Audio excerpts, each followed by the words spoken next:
North winds 10 to 20.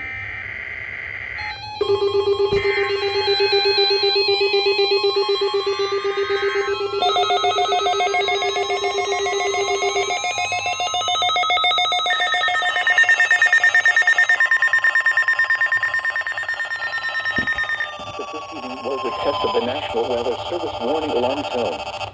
During potentially dangerous weather situations, specially equipped receivers are automatically activated to warn of the impending hazard. Tests of these receivers by this system are normally conducted by the National Weather Service every Wednesday between 11 a.m. and noon. When there is the threat of or existing severe weather in the area on Wednesday, the test is postponed until the next available good weather day.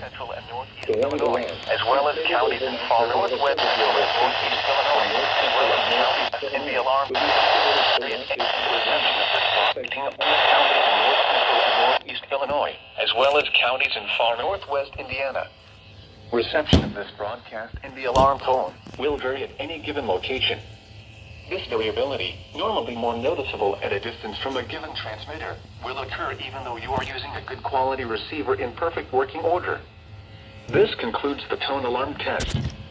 We will now return to our regular program.